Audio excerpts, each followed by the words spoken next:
Hey everyone, welcome to ProPCS. I hope you all are doing good, staying safe and preparing well for your upcoming examinations as well.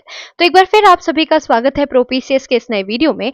और आज के इस video में हम MPPSC assistant professor जो vacancy है उससे related update यहाँ पर डिस्कस करने वाले हैं। आज के इस वीडियो में हम 3 महत्वपूर्ण विषयों पर बात करेंगे। सबसे पहले जो असिस्टेंट प्रोफेसर कंप्यूटर साइंस 2025 का ऑफिशियल नोटिफिकेशन रिलीज कर दिया गया है उसके बारे में। इसके साथ साथ एमपीपीएससी असिस्टेंट प्रोफेसर रिक्रूटमेंट 2025 जो रिमेनिंग सब्जेक्ट्स हैं उनके नोटिफिकेशन से रिलेटेड, और एमपीपीएससी असिस्टेंट प्रोफेसर प्रक्रिया जो 2024 में हुई थी जिसका एग्जामिनेशन 1 जून 2025 को कंडक्ट कराया गया है, फेज 1 का एग्जामिनेशन, उसके रिजल्ट से रिलेटेड डिस्कशन आज हम यहाँ पर करने वाले। इसके साथ साथ आपका नेक्स्ट स्टेप क्या होना चाहिए ये भी आज हम यहाँ पर डिस्कस करेंगे। Okay, alright. तो सबसे पहले ऑफिशियल वेबसाइट में अगर आप देखें तो व्हाट्स न्यू सेक्शन के अंडर आपको असिस्टेंट प्रोफेसर कंप्यूटर साइंस का ऑफिशियल नोटिफिकेशन देखने के लिए मिल जाएगा। अगर हम बात करते हैं एग्जामिनेशन डेट की, तो एग्जामिनेशन जो है वो आपका 4 जनवरी 2026 को कंडक्ट किया जाएगा। ये बात इंपॉर्टेंट है, याद रखें। तो अभी आप अक्टूबर में है, अक्टूबर देन नवंबर, दिसंबर और जनवरी, 4 जनवरी को आपका एग्जामिनेशन है। ठीक है, इसके अलावा अगर आप लास्ट डे ऑफ एप्लीकेशन देखते हैं, एप्लीकेशन की अगर आप बात करें तो एप्लीकेशन प्रोसेस एंड्स ऑन 30 नवंबर, 30 नवंबर 2025 तक आप अप्लाई कर सकते हैं, आवेदन कर सकते हैं। एग्जामिनेशन 4 जनवरी को होगा। और इसके अलावा आपका जो एप्लीकेशन प्रोसेस है वो 31 अक्टूबर से स्टार्ट हो जाएगा। ठीक है, तो आप 31 अक्टूबर से लेकर 31 अक्टूबर 2025 से लेकर 30 नवंबर तक अप्लाई कर सकते हैं। और 4 जनवरी जो है वो आपका एग्जाम डेट है। ठीक है, इसको ध्यान से समझ लें। इसके अलावा अगर हम बात कर लेते हैं कि जो एज का क्राइटेरिया है वो क्या होना चाहिए। ठीक है, तो सबसे पहले जो एज का कैलकुलेशन है वो 1 जनवरी 2026 के बेसिस पे किया जाएगा। ठीक है, यहाँ पर आप देख सकते हैं total number of vacant positions भी आपको दिख रही है। टोटल 87 पोस्ट है अगर आप असिस्टेंट प्रोफेसर कंप्यूटर साइंस के बारे में बात करते हैं। ठीक है, और यहाँ पे आपको क्लासिफिकेशन दिख रहा होगा डिफरेंट ग्रुप्स का। Okay, alright. तो unreserved category 24, SC 14, ST 17, OBC 23, EWS 9 और टोटल वैकेंसीज की अगर आप बात करें तो 87 है। ठीक है, अब अगर हम बात करते हैं आपका वेतनमान तो वो एकेडमिक लेवल 10 का रहेगा। एंट्री पे 57,700। ठीक है, और अगर हम बात करते हैं अनिवार्य शैक्षणिक अर्हता की, तो आपके पास कला, वाणिज्य, मानविकी, विधि, सामाजिक विज्ञान, विज्ञान भाषाओं, विधाओं के लिए किसी भारतीय विश्वविद्यालय से संबंधित संगत संबद्ध विषय में 55% अंक के साथ निष्णात उपाधि और इसके अलावा आपके पास नेट सेट होना चाहिए। ठीक है, बट किसी और स्टेट का नेट कंसिडर नहीं किया जाएगा। सीएसआईआर के अलावा यूजीसी जो अफिलिएटेड नेशनल एलिजिबिलिटी टेस्ट हैं उनको कंसिडर किया जाएगा। यहाँ पे लिखा हुआ है सीएसआईआर द्वारा अथवा इसके समतुल्य सफल किए गए परीक्षण जिन्हें यूजीसी द्वारा प्रत्यायित किया गया है, जैसा कि स्लेट सेट आदि, जैसा आदि इसका मतलब सिर्फ ये नहीं, इसके समतुल्य जो यूजीसी एफिलिएट करता है वो अगर नेट एलिजिबिलिटी आपके पास है तो आप एलिजिबल हैं। ठीक है, इसके अलावा अगर हम बात करते हैं एज की, ठीक है, तो एज लिमिट की अगर आप बात करते हैं तो आपका जो मैक्सिमम यानी अपर एज लिमिट है वो 40 इयर्स होना चाहिए। ठीक है, 21 वर्ष से लेकर 40 वर्ष, और जो आयु में छूट है उसके लिए आप एनेक्सर 1 देख सकते हैं। ठीक है, अगर आपके बात करते हैं पीजी में आपके पास क्या सब्जेक्ट होना चाहिए था एलिजिबल होने के लिए, आपने एमएससी कंप्यूटर साइंस या information technology, MCA in computer like master of in computer application यदि आप है, एमटेक आपने सीएस से किया है, एमटेक आईटी से किया है या एमई किया है आपने, तो आप एलिजिबल हो जाते हैं। ठीक है, और आयु की गणना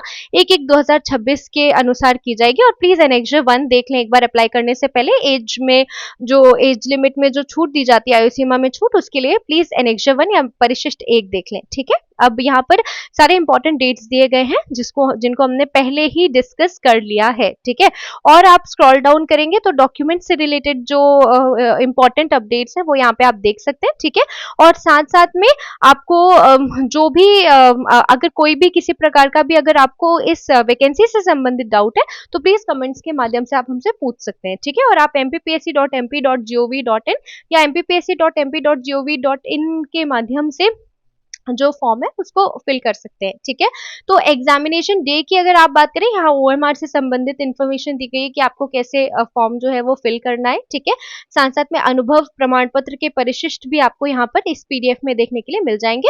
और अगर आप सिलेबस के बारे में बात करते हैं तो एग्जाम स्कीम और सिलेबस जल्दी ही वेबसाइट पे रिलीज कर दिया जाएगा, ये यहाँ पर लिखा हुआ है। ठीक है, तो आपका एग्जामिनेशन 4 जनवरी 2026 को कंडक्ट किया जाएगा, 4/1/2026। ओके, और साथ में आप 30 नवंबर तक अप्लाई कर सकते हैं, 31 अक्टूबर से एप्लीकेशन शुरू हो जाएगा। तो कंप्यूटर साइंस अगर आपका सब्जेक्ट है तो प्लीज आप अपनी तैयारी अच्छे से कीजिए, ये आपके लिए बहुत लाइफ चेंजिंग अपॉर्चुनिटी हो सकती है। ठीक है, अब ये जो नोटिफिकेशन है इससे हम क्या समझे, चलिए बढ़ते हैं इस वीडियो के दूसरे एस्पेक्ट की तरफ, जहां पर हम डिस्कस करने वाले हैं कि क्या एमपीपीएससी 24 का एग्जामिनेशन हो चुका है। रिजल्ट पर भी अभी आएंगे हम, रिजल्ट अभी नहीं आया है। तो अगर हम बात करते हैं फेज 2 का आ चुका है, बट फेज 1 का रिटर्न का रिजल्ट अभी नहीं आया, जो 1 जून 2025 को कंडक्ट कराया गया। अब बात करते हैं कि क्या नई वैकेंसीज आएंगी।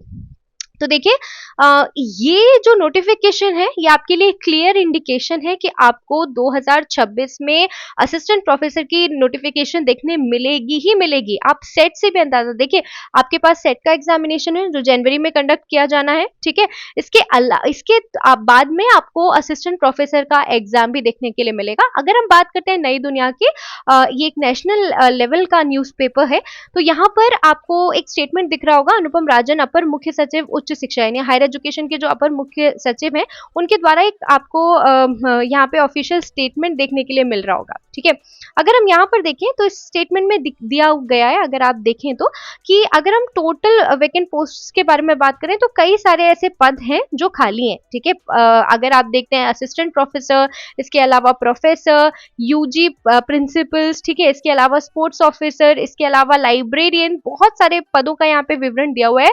और यहाँ पर अगर आप अनुपम राजन जी की बात करते हैं तो यहाँ पे उन्होंने क्लियरली लिखा है कि हाँ, एमपीपीएससी जो है, एमपीपीएससी ने लगभग 2197 जो पोस्ट है असिस्टेंट प्रोफेसर की, उनके लिए रिक्वेस्ट जो है वो प्रपोज कर दी है, यानी जो है वो भेज दिया गया है।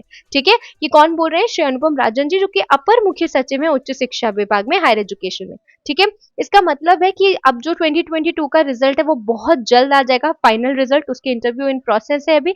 इसके अलावा जो 2197 पोस्ट आपको यहाँ पर दिख रही हैं, जैसा कि अनुपम राजन जी कह रहे हैं इस न्यूज आर्टिकल के अनुसार, तो आपको वैकेंसी इतने पदों के लिए अनुमानित दिख सकती है बहुत जल्द। ठीक है, इसका मतलब क्या है कि अगर क्या हम 2024 के रिजल्ट का वेट करें, जब रिजल्ट आ जाएगा रिटर्न का उसके बाद तैयारी शुरू करें। आप यहाँ देख सकते हैं आज नोटिफिकेशन आया है 15 अक्टूबर को, और 4 जनवरी 2026 को एग्जाम कंडक्ट करा लिया जाएगा, मतलब लगभग 2 महीने का समय।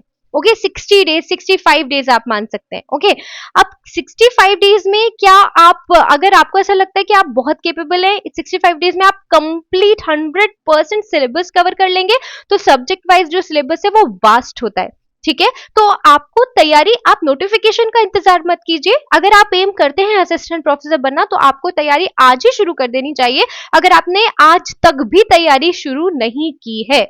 ओके, इसके अलावा अगर बात करते हैं एमपीपीएससी असिस्टेंट प्रोफेसर 2024 की, ठीक है, तो अगर हम इस न्यूज आर्टिकल की बात माने, या आप अगर देखिए, आपने न्यूज़पेपर में भी पढ़ा ही होगा कि जो एमपी हाई कोर्ट है, बहुत सारे लगभग 10 से ज्यादा पिटिशंस थे जो आपका 2024 का पीएससी नोटिफिकेशन था, एज से रिलेटेड, एक्सपीरियंस से रिलेटेड, कम से कम 10 जो पिटिशंस थे वो ऑलरेडी लगे हुए हैं हाई कोर्ट में। और अब हाई कोर्ट ने एमपीपीएससी को ये मंजूरी दे दी है कि आप रिजल्ट जो है वो घोषित कर सकते हैं। अभी पहले वैसे भी रिटर्न रिजल्ट जो है उसको डिक्लेयर किया जाएगा, रिटर्न रिजल्ट में जो लोग क्लियर होंगे और उसके बाद इंटरव्यू, और इंटरव्यू के बाद फाइनल रिजल्ट, मतलब प्रोसेस जो है वो लंबी है। ठीक है, तो पहले अभी आप अगर आप देखें तो हाईकोर्ट ने मंजूरी दे दी है एमपीपीएससी को कि भाई आप रिजल्ट जो है वो रिलीज कर दीजिए, जो रिटर्न एग्जामिनेशन है उसका रिजल्ट आप रिलीज कर दीजिए, जिसका जो एग्जामिनेशन है वो 1 जून यानी फेज 1 का रिजल्ट आप डिक्लेयर कर सकते हैं रिटर्न का।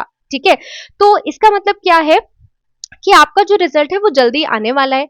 लेकिन फिर भी यदि आपने जो फाइनल आंसर की जो आयोग ने रिलीज की थी, अगर आपको फाइनल आंसर की देखकर लगता है कि आपका जो रिटर्न का रिजल्ट है उस लिस्ट में आपका रोल नंबर आपको आपको देखने के लिए मिलेगा, तो अपनी इंटरव्यू की तैयारी बहुत बहुत बहुत स्ट्रांग कर लीजिए, क्योंकि इससे पहले वीडियो में भी मैं एक बार डिस्कस कर चुकी हूँ कि एमपीपीएससी जनवरी टू अप्रैल में ये जितनी भी पेंडिंग प्रोसेस है इन्हें कंप्लीट कर सकता है। ठीक है, तो आपका इंटरव्यू भी मतलब जल्द हो सकता है, होने के बहुत हाई चांसेस है। ठीक है, तो अगर आपको ऐसा लगता है कि आपका एग्जाम काफी अच्छा गया था 2024 का और रिटन के लिस्ट में आपको अपना नाम देखने के लिए मिलेगा, तो प्लीज इंटरव्यू की तैयारी बहुत बहुत बहुत अच्छे से कीजिए, बहुत अच्छे से कीजिए, क्योंकि एक इंटरव्यू आपको एक आम इंसान से असिस्टेंट प्रोफेसर बना सकता है।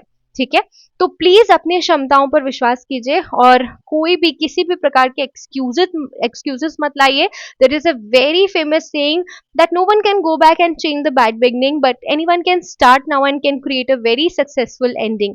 तो पिछला जो भी है उसको भूल जाइए, आज से तैयारी कीजिए। यदि आप ऐसे एस्पिरेंट हैं जिन्हें अभी तक जिनके पास नेट नहीं है या सेट नहीं है, पीएचडी भी नहीं है, तो सेट का नोटिफिकेशन भी आपके पास है। जनवरी में सेट एग्जामिनेशन हो जाएगा जो कि आपको असिस्टेंट प्रोफेसर की एलिजिबिलिटी दे सकता है। ठीक है, तो आप तैयारी अगर वाइडर पर्सपेक्टिव से करेंगे, अगर आप अपने विषय में असिस्टेंट प्रोफेसर पद का जो सिलेबस है उसे फॉलो करते हुए एमपी सेट की तैयारी करेंगे, तो एमपी सेट भी आप क्लियर कर लेंगे, जिससे आपको एलिजिबिलिटी मिल जाएगी एमपी असिस्टेंट प्रोफेसर एग्जाम में अपीयर होने की।